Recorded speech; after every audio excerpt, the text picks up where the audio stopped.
Hi, good morning students. இங்கே பாருங்கள், இப்போ நம்ம வந்து இலங்கைக்காரவங்க ப்ளவுஸ் போடுறாங்க இல்லையா, லாங் ப்ளவுஸு, அது நம்ம தைக்க போகிறோம். இங்கே பாருங்கள், லாங் ப்ளவுஸு. பெரியவங்கெல்லாம் வந்து இதே மாதிரி அழகாக போடுவாங்க. பெரியவங்கெல்லாம் இங்கே பாருங்கள். எடுத்தவுடனே நம்ம ஷோல்டரை ஜாயின் பண்ணி விட்டுறணும். இங்கே பாருங்கள், ஷோல்டரு எடுத்தோடனே ஜாயின் பண்ணோம்.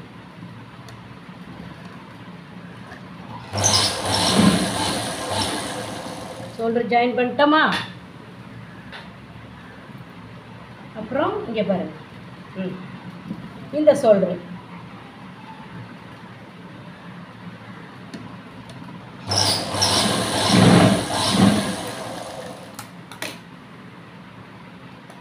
ஃபஸ்ட்டு வேலையை நம்ம இந்த ப்ளவுஸ் பிட்டை எடுத்து பேக்கையும் பிரிண்ட்டையும் இணைச்சிடணும். பாருங்கள், பேக்கு பிரிண்ட்டு இணைச்சிட்டோமா? இப்போ பாருங்கள், அடுத்தது இந்த பேக்கை வந்து நம்ம தைக்கணும். பேக்கு மடித்து தைக்கணும்.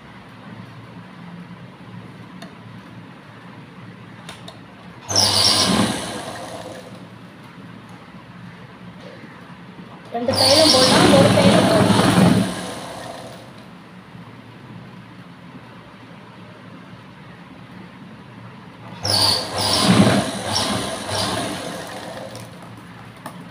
பேக்கு மடித்து தைச்சிட்டோம். இங்கே பாருங்கள்.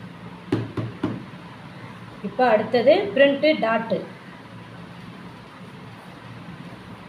பாருங்கள், பிரிண்ட்டு டாட்டு பிடிக்கணும். பாருங்கள்,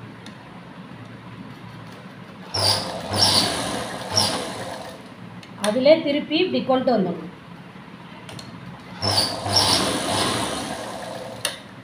அடுத்தது இங்கே பாருங்கள், இன்னொன்று வச்சு நூல் கட் ஆகாமல் இருக்க இந்த ஐடியாஸ். ஓகேங்களா? நூல் கட் ஆகாமல் இருக்க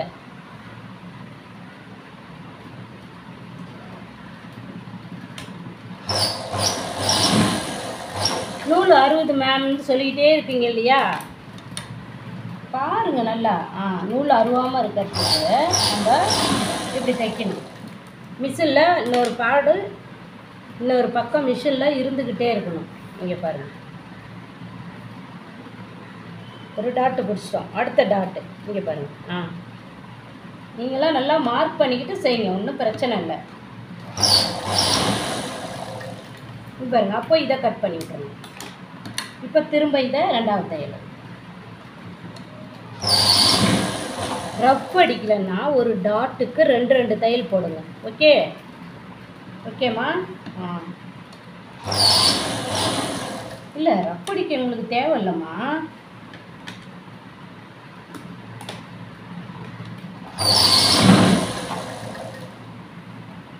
அப்படியா? இங்கே பாருங்கள், இப்போ உங்களுக்கு ரஃப் வந்து நான் இங்கேயும் ரஃப் அடிங்க, இங்கேயும் ரஃப் அடிங்கம்மா. சரியா? இப்போ என்ன பிரச்சனைனா, இப்படி போயிட்டு இப்படி வர்றதுனால ஜாயிண்ட் வேறு இருக்கா, ஆனால் 2 தையல் போடுறோமா, அதனால் அறுந்துக்காது. இதுதான் இதோட விஷயம்.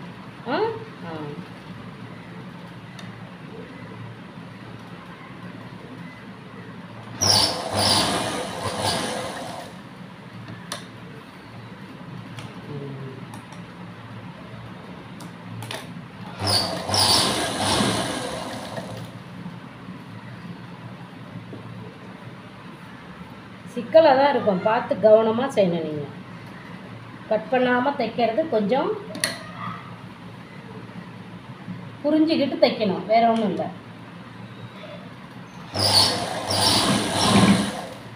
இங்கே பாருங்கள், இந்த டாட்டு தைச்சோம் இல்லையா? தையல் போட்டுட்டு நம்ம எடுத்துட வேண்டியதான். க்ளோஸ் போட்டோம் பாருங்கள், 3 டாட்டு நம்ம பிடிச்சிட்டோமா? அவ்வளோதான். இதில் 3ஆவது டாட்டு.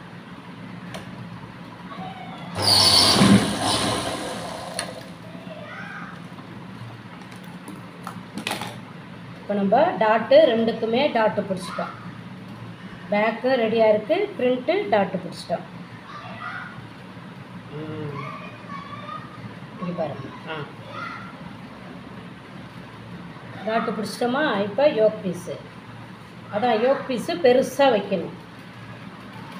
பேக்கு பெருசாக இருக்கு இல்லைங்களா, அதனால் யோக் பீஸு பெருசாக வைக்கணும்.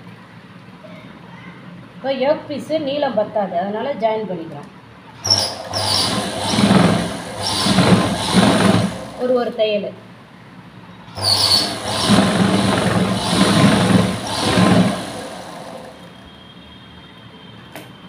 இங்கே பாருங்கள், ஆல்ரெடி யோக் பீஸ் கட் பண்ணியிருக்கோம் இல்லையா, அதை போட்டு நம்ம காப்பி பண்ணணும். இப்போ இணைச்சிட்டோம் ஒரு பீஸை.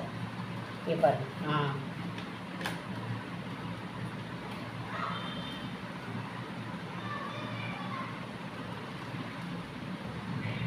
இப்போ நம்ம இங்கே பாருங்கள், பெரிய யோக் பீஸு மேலேயும் ஜாயின் பண்ண யோக் பீஸு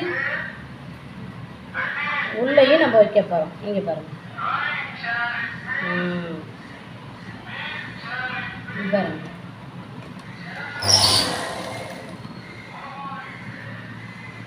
பாருங்க.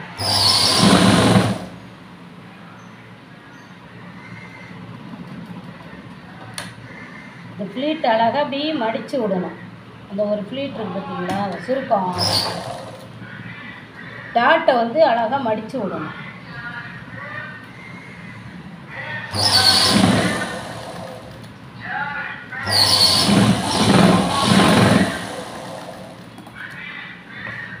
இங்கே பாருங்கள், அடிச்சிட்டோம்.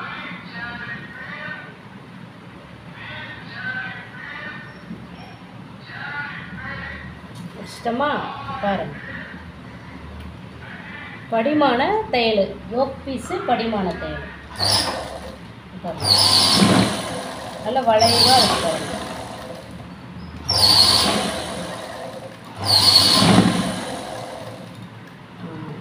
இப்போ வந்து நானே பீஸாக வெட்ட போகிறேன். ஏன்னா கழுத்துக்கு இதுக்கெல்லாம் வேணும்னு அப்படியே வச்சு தைச்சேன். பாருங்க, அவ்வளோதான், சைடு தைச்சி வெட்டிட்டோம். இதான் இலங்கை ப்ளவுஸ் வந்து யோக் பீஸ். இது பெருசாக இருக்கும். அப்போ உள்ள ஆளுங்கள்லாம் அழகாக போட்டுப்பாங்க. அடுத்தது கெட்ட பீஸ் உள்ளார,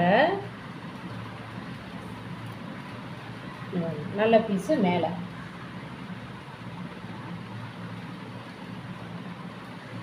இஷ்டமா? இங்கே பாருங்கள்.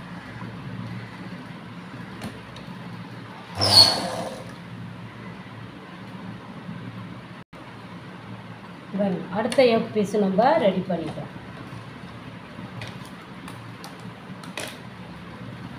ரெண்டு யோக் பீஸும் தைச்சிட்டோம். இது யோக் பீஸு, இது யோக் பீஸு. பாருங்க, துணி வச்சு அழகாக தைச்சிட்டோம். இப்போ நம்ம இதை எப்படி சைடு அளவு எடுக்கிறதுங்கிறத கவனமாக பாருங்கள். சைடு அளவு எப்படி எடுக்கணும்?